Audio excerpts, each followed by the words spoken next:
अस्सलाम वालेकुम स्टूडेंट्स, आज हम आपकी आउटलाइन नंबर 3 स्टार्ट कर रहे हैं, रिस्क एंड रिटर्न, जो कि आपके बुक का चैप्टर नंबर 8 है।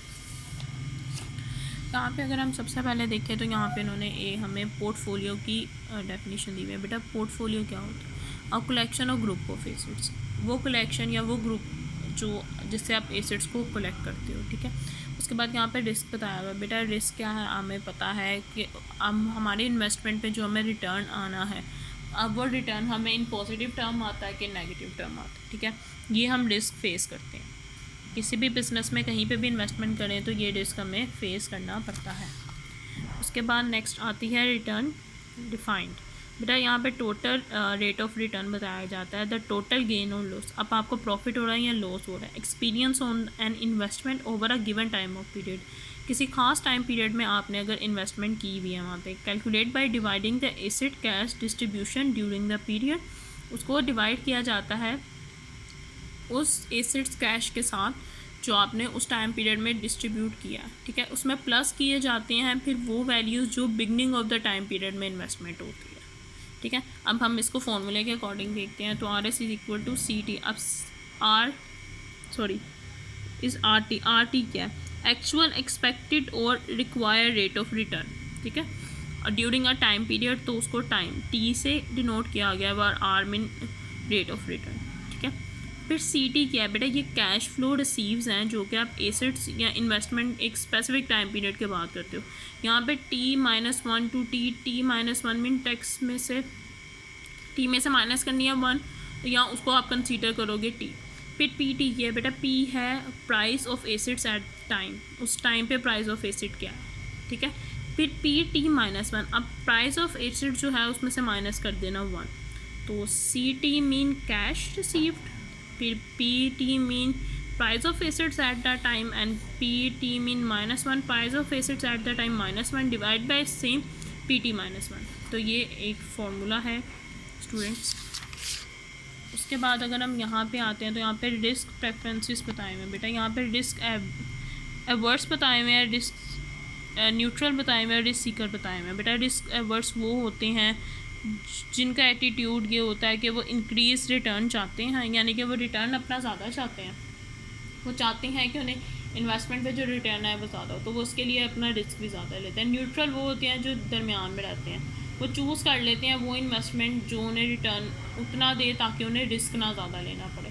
और सेकिंग वो होते हैं जो कि बिल्कुल भी नहीं रिस्क लेना चाहते, जो ये सिर्फ चाहते हैं कि उन्हें थोड़ी अमाउंट आ जाए, बस प्रॉफिट होना चाहिए।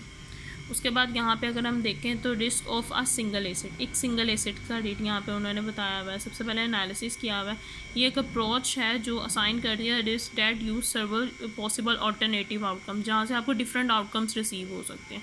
फिर उन्होंने एक रेंज बताई हुई है आपको एसेट्स की कि which is found by subtracting the return associate with the, अच्छा वो एक्सपेक्टेड रिटर्न जो आपको इनपुट और आउटपुट यानी कि वर्स्ट और बेस्ट दोनों ऑप्शंस में आप रिसीव कर सकते हो, ठीक है स्टूडेंट्स। उसके बाद फिर इन्होंने यहाँ पे प्रोबेबिलिटी बताई हुई है, वो chance that given outcome will occur, जिसकी वजह से आपके आउटकम्स चेंज हो सकते हैं, ठीक है। फिर यहाँ पे इन्होंने बताया हुआ है प्रोबेबिलिटी डिस्ट्रीब्यूशन, ये वो मॉडल है जो कि रिलेट करता है आपके एसोसिएट आउटकम के साथ। फिर इन्होंने बार चार्ट बताए हुए हैं जो कि सिंपल टाइप ऑफ प्रोबेबिलिटी है। फिर कॉन्टीन्यूस प्रोबेबिलिटी बताई हुई है जो कि कॉन्टीन्यूस चलती रहती है। यहाँ पे फिर इन्होंने बताया हुआ है ये आपका एक्सपेक्टेड रेट ऑफ रिटर्न का फ्लो था। यहाँ पे आपको डेंसिटी में 5 to यहाँ तक एसिड जा रहा है। ये जो पॉइंट है ये एसिड सी का पॉइंट है, ठीक है, और ये एसिड डी का पॉइंट है। यहाँ पे दो उन्होंने डिफरेंट एसिड्स के साथ आपको बताए हुए हैं पॉइंट के किस पे आपको कितना रिटर्न रिसीव हो रहा है। उसके बाद यहाँ पे इन्होंने आपको फिर स्टैंडर्ड एविएशन का फॉर्मूला बताया हुआ है, ठीक है, जहाँ पे आर और expected value of return mean R की जो उन्होंने बार के साथ बताया वो एक्सपेक्टेड वैल्यू ऑफ रिटर्न है, जो कि एवरेज वैल्यू ऑफ रिटर्न के साथ हम एक्सपेक्ट करके कैलकुलेट करते हैं, ठीक है बेटा। यहाँ पे फिर उन्होंने R bar is equal to summation N summation I-1 over R I multiply by P R I. ये आर आई क्या है? Return rate of return outcome पे, और पी आर आई या probability of occurrence of jot outcome जो उस time का outcome होगा, और उसके बाद एन नंबर ऑफ आउटकम्स के आपको कितने आउटकम्स एक टाइम पे रिसीव हो रहे हैं, ठीक है। उसके बाद स्टूडेंट यहाँ पे इन्होंने जब हमने इसका स्टैंडर्ड एविएशन से करना है, ठीक है, तो हम इसको थोड़ा सा चेंज कर देंगे। वहाँ पे हमने किया था कि सिर्फ आर आई था, यहाँ पे आर आई माइनस हर बार का स्केयर लेंगे और जो बाहर है इसके वो स्टैंडर्ड एविएशन साइन यूज़ करेंगे, इसका स्केयर इसके अंडर रूट से कट जाएगा। आफ्टर दैट हम इसको सॉल्व करेंगे। तो यहाँ पे अगर स्टैंडर्ड एविएशन को हाई करना होता है तो उसकी बैक एंड पे आपका रिस्क का फैक्टर बी बढ़ जाएगा, तो उसको फिर हम फर्दर इस तरह सॉल्व करेंगे।